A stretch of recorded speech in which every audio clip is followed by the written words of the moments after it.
Greetings and salutations. I'm Madison, and welcome to another episode of Fashion Archaeology, where we dig deep to find what people really wore in the past. Today, we will be discovering what women wore from 1920 to 1929.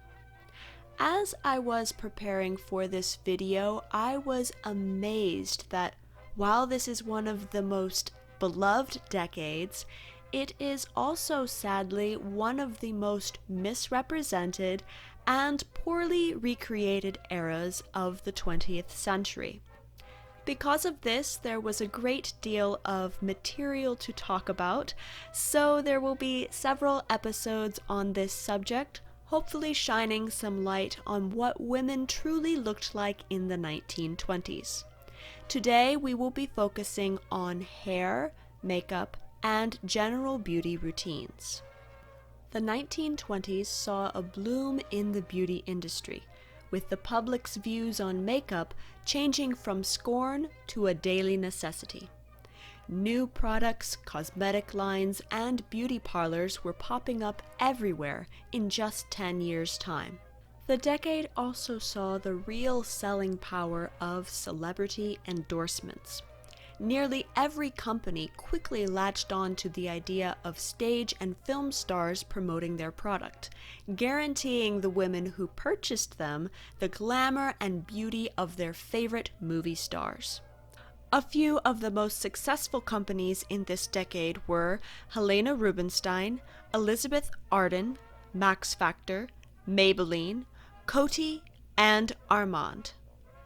Unfortunately, many makeup companies were not as diverse as they should have been, and their products did not include a wide range of skin tones. So, the Overton Hygienic Company, Madam C.J. Walker Company, Poro, and the Kashmir Chemical Company were a few African-American-owned companies that provided cosmetics and toiletries for Black women to enjoy all over the United States. The biggest selling points these companies touted were anti-aging properties, lovely fragrances, and ingredients sourced from exotic locations. Not only were women obsessed with products from France, but also all eyes were admiring the beauty ideals inspired by the Orient and ancient Egypt.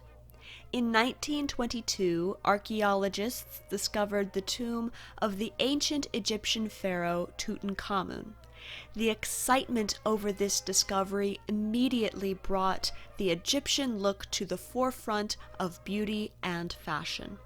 Trends and styles from America also leaked backwards into Eastern fashion as well.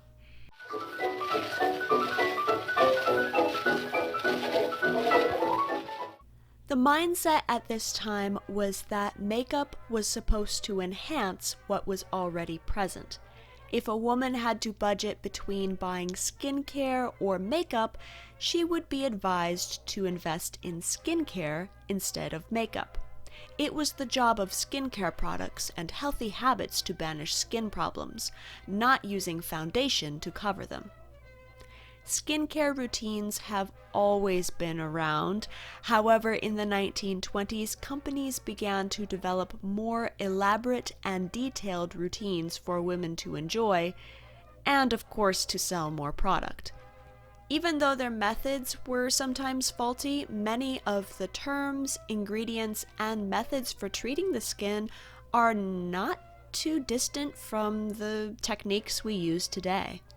Of course, there were scam products like soap to help you wash away excess weight, but don't we see those same kind of scam weight loss programs being promoted today as well?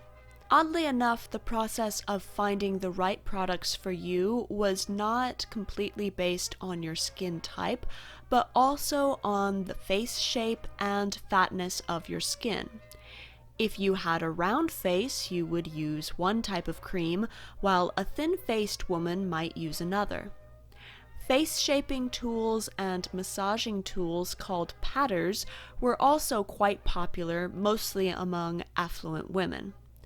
They were supposedly able to remove blackheads, create a youthful glow, make noses and chins smaller, and, of course, prevent aging. The typical recommended morning routine was as follows: washing the face with soap and water, then an application of 1 to 2 coats of cold cream to further cleanse and moisturize the skin. After the cold cream was wiped off with a tissue, it would be followed by an application of a skin tonic or astringent. Usually this would be combined with a facial massage. Next came vanishing cream, which acted sort of like a primer, then followed by makeup application. In addition, there were specialized creams that treated specific skin ailments like acne, whiteheads, and dark skin blemishes, as well as treatments for obstinate freckles. This practice of removing freckles seemed to be a common practice, which I found to be a funny contrast because at one moment they are saying to be very gentle with your skin, and the next moment they are bleaching off dark spots. Unfortunately, skin bleach was also used to lighten the skin of ladies with darker complexions. I find that so sad because no one needs to change their skin color to be beautiful. Every skin type and color is beautiful just the way it is.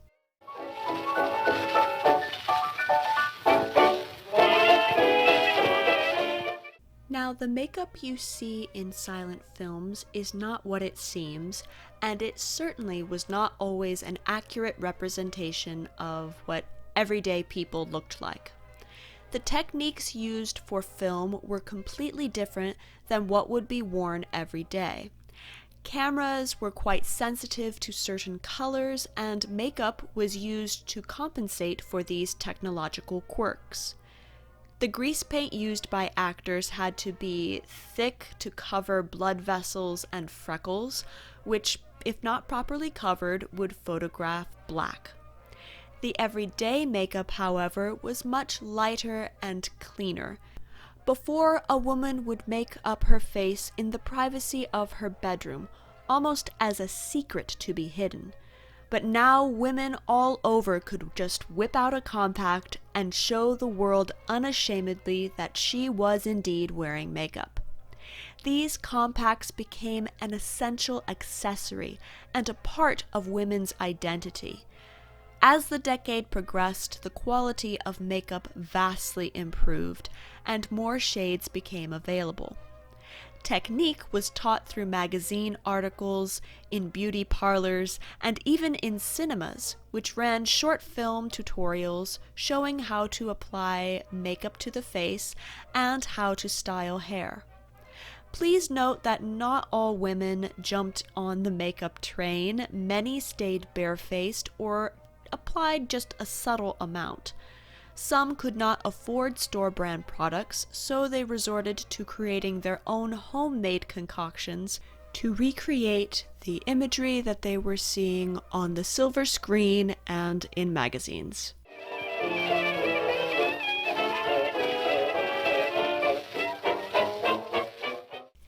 Technically, foundations and concealers had not really been invented yet. The most common way to achieve a flawless face was to apply a little cold cream or vanishing cream and then add a colored powder on top. Both cold cream and vanishing cream acted like a primer and helped the powder to stick to the skin. Originally, only cold creams were available, but due to the greasiness of the product, it was quite unsuitable for most women. By the 1920s, vanishing cream was quickly becoming the cream of choice. They were much less oily, easier to use, and they gave the skin a pearlescent glow. The name vanishing cream comes from the fact that the product was quick to absorb or vanish into the skin.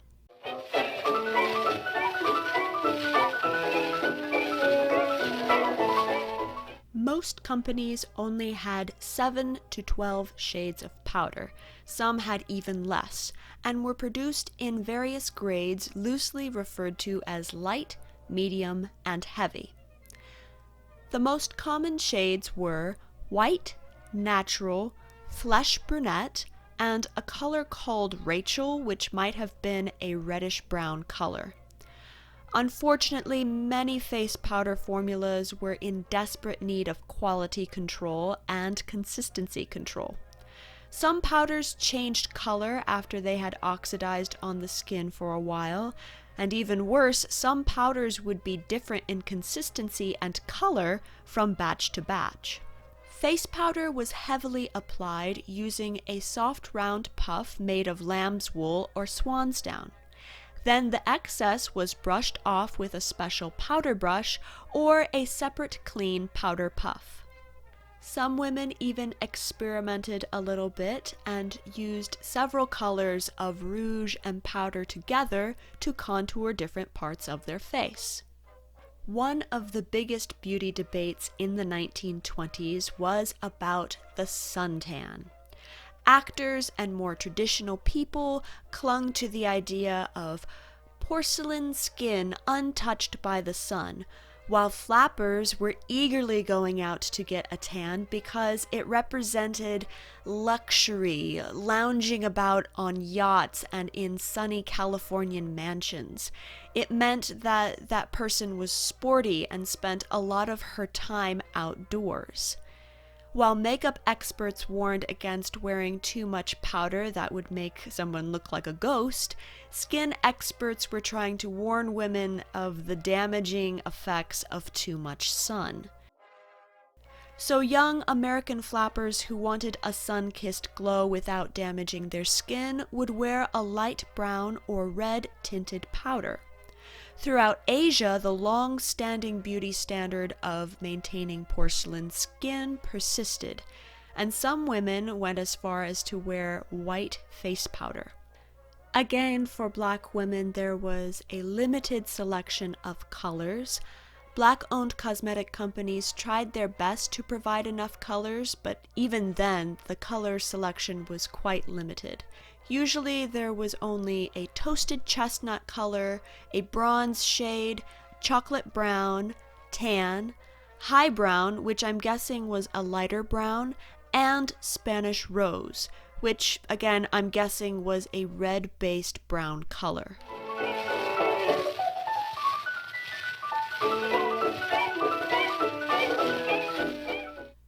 Rouge, now known as blush, added some color to the face.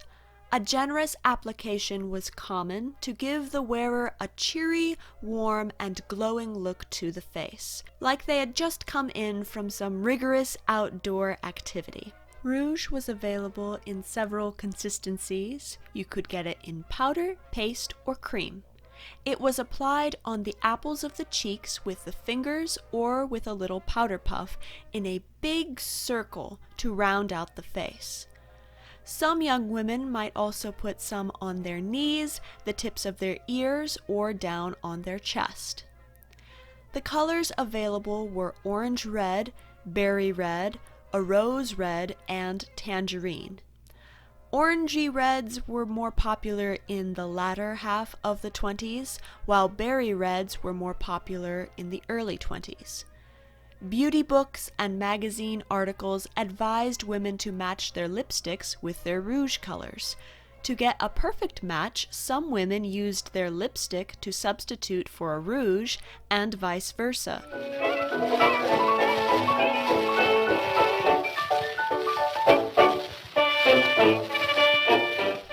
While eye makeup had been used by actors, the everyday woman had not used eye makeup for centuries.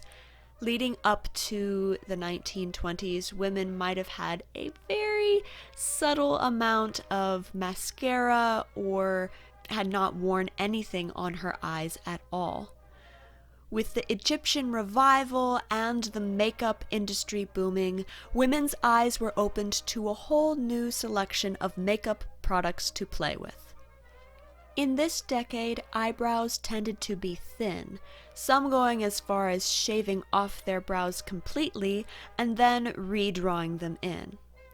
The shape obviously depended on what flattered the individual's face, but most eyebrow styles were smooth and arched downward to enhance the rounded features of the face.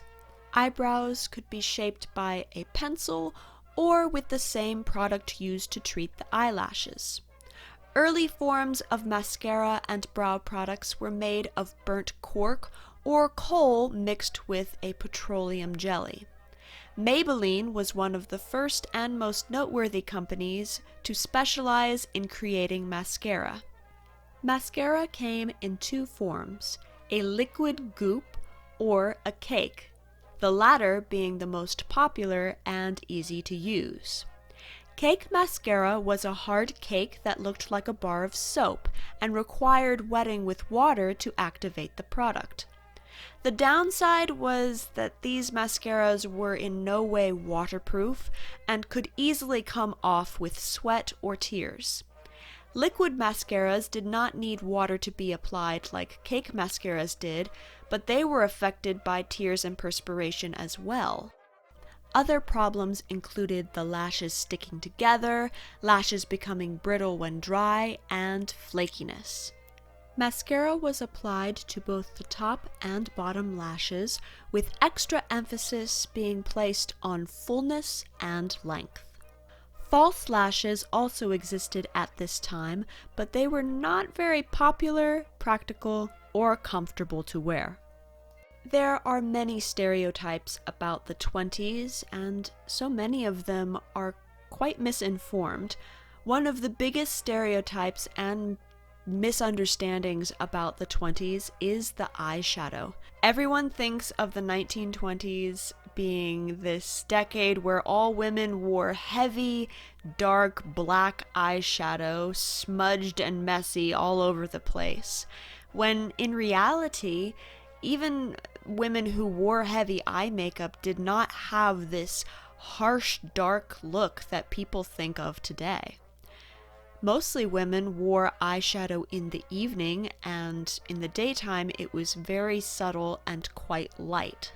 Though limited in shades, they even had colored eyeshadows, the most common colors being blue, green, gray, and brown. Some manufacturers would even include silver or aluminum to add sparkle and shine to their shadows.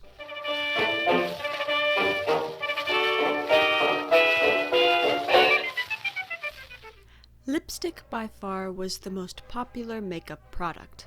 By the end of the decade, there were hundreds of types of sizes, colors, lip products, and case designs to choose from. They came in salve, liquid, and stick form, and some were flavored or perfumed. Lip pomades could be applied alone or on top of a lipstick to add shine.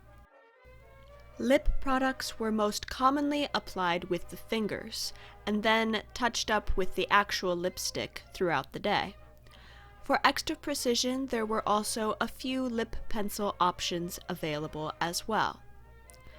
Another modern misconception is that all women wore their lipstick with these sharp high points on the top lip, but in reality, most women's lipstick looked like this.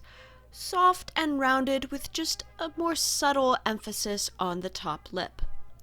This shape was called rosebud lips, Cupid's bow, or the bee-stung look.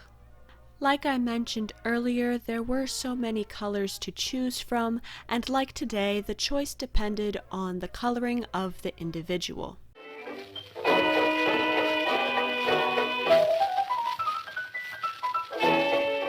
Manicure treatments and nail painting had been around for centuries, dating as far back as ancient China and Egypt. But just like every other cosmetic product, the 20s brought new life and ideas to the manicurist's table. Originally, nails were treated and lightly colored with nail bars or powders, which were buffed into the nail, tinting it and giving the nail a little shine. Varnishes and lacquers were just starting to be developed in the 20s, and they had a long way to go. Many were slow to dry and required buffing after application so that the paint would have a shine. In addition, they had a tendency to change color.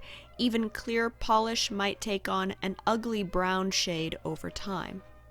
Even through all this, liquid polishes could not be stopped and outsold every other kind of nail coloring solution on the market.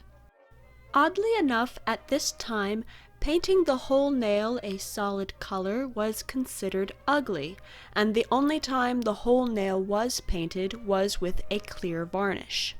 When using colored nail varnish, everyone just painted the middle part of the nail, leaving the top tip and bottom cuticle to be painted white or left plain. This half-moon style and variations of it persisted well into the 1930s and 40s. The nails themselves were kept reasonably short, filed either in a clean oval shape or a sharply pointed tip. Of course, most women who were in the working class and used their hands a great deal would have their nails clipped short with only a clear polish to add a little shine. Two of the most prominent producers of nail treatments were Cutex and Peggy Sage. Peggy Sage not only created nail products, but she also had nail salons all across the United States.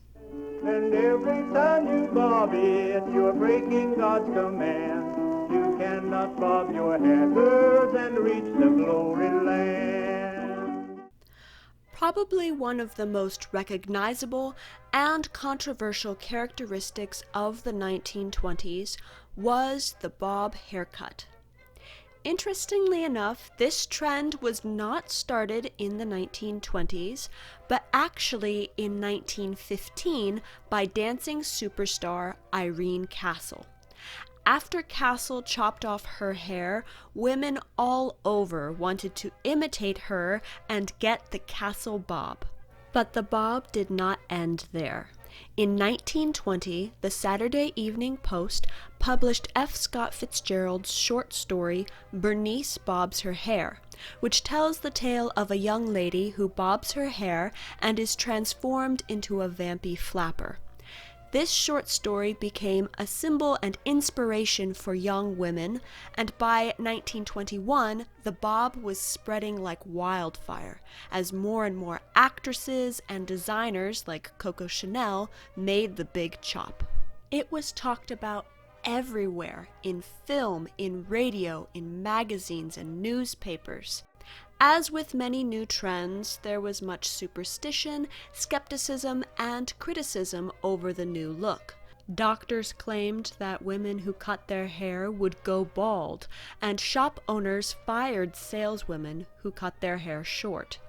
Beauty salons refused to give women the bob, so women had to resort to either going to a barber shop or cutting their hair at home. But that was not the limit of the criticism and just absolutely stupid assumptions about short hair.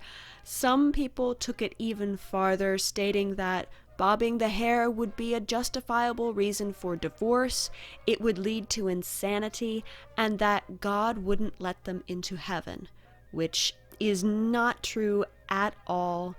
God loves each and every one of you, and he is not going to turn you away from coming into heaven because you have short hair. This punishment and criticism was not only coming from men, but from women as well.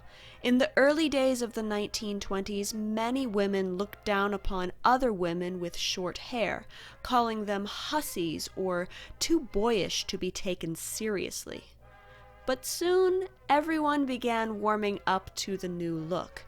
Even Mary Pickford, who was famous for keeping her long golden curls and ringlets, finally succumbed to the bob at the end of the 1920s. Just as there were misconceptions about the hair back in the 1920s, today we seem to have just as many misconceptions about hair from that time. The first misconception is that every single woman cut her hair short. This is not true. Not every woman wanted to cut her hair short. Some women were not given permission by their parents, and some women had the practical mindset that just maybe short hair might be a passing fad, and in a few years, long hair would again become popular. So, what could a woman do if she wanted to keep her long hair, but also wanted to stay in style? There were several options. A bun, braid, or chignon could be elegantly and specifically styled to hide long locks and give the appearance of shorter hair. Certain women decided to do a little half and half number where they cut the front part of their hair and then styled the back part of their hair in the bun, chignon, or braid. This would give a very good illusion of short hair, but they had actually kept a good amount of their hair long in the back. Wigs, brow bands, and turbans could also be used to hide longer hair. Brow bands and turbans were made of a large swath of material like ribbon, fabric, strings of beads, or pearls. They could go around the forehead with the hair wrapped in it or around it to create a short hair look. Wigs gave women an opportunity to easily change their hairstyle as well as their hair color without actually affecting their natural hair. Now, the second hair misconception is that women who did cut their hair only had one or two types of bobs to choose from. In actuality, there were dozens, if not hundreds, of variations to choose from. Some were extremely short, while others just grazed the lower part of the ear. Some were sleek and sharp, some were frizzy and wild, some were curly and bohemian. Some had soft waves called Marcel waves, and some had kiss curls or spit curls strategically placed around the forehead and cheeks to frame the face. To curl the hair, one might use pin curls to set the hair while it was wet. Marcel waves could be created using heated tongs in dry hair. The tongs were heated over a gas burner or stove and then pressed into the hair to create waves. Water waves were a wet set created by combing the wet hair into waves and then clipping them in place to dry.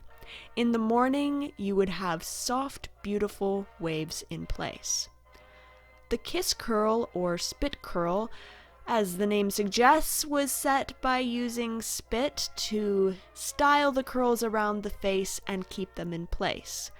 Some women opted for a more sanitary option and used soap, a homemade gel, or a shop-bought product. Even though this lavish decade's days were numbered and the Great Depression was just around the corner, a whole new world of experimentation had opened for companies and consumers. Both women's appearance and the cosmetic industry had been completely transformed, and it would never be the same again. The use of makeup was now not only being accepted, but welcomed as a form of femininity, and short hair was now a practical, normal style for women to choose if they so desired. I hope that you enjoyed this video and learned a little bit more about this fascinating decade. Please feel free to like, comment, and subscribe to be notified when I upload new content. If you wish to support me and my work, you can give a donation through my Ko-fi page, which is linked in the description box below. Thank you so much for watching.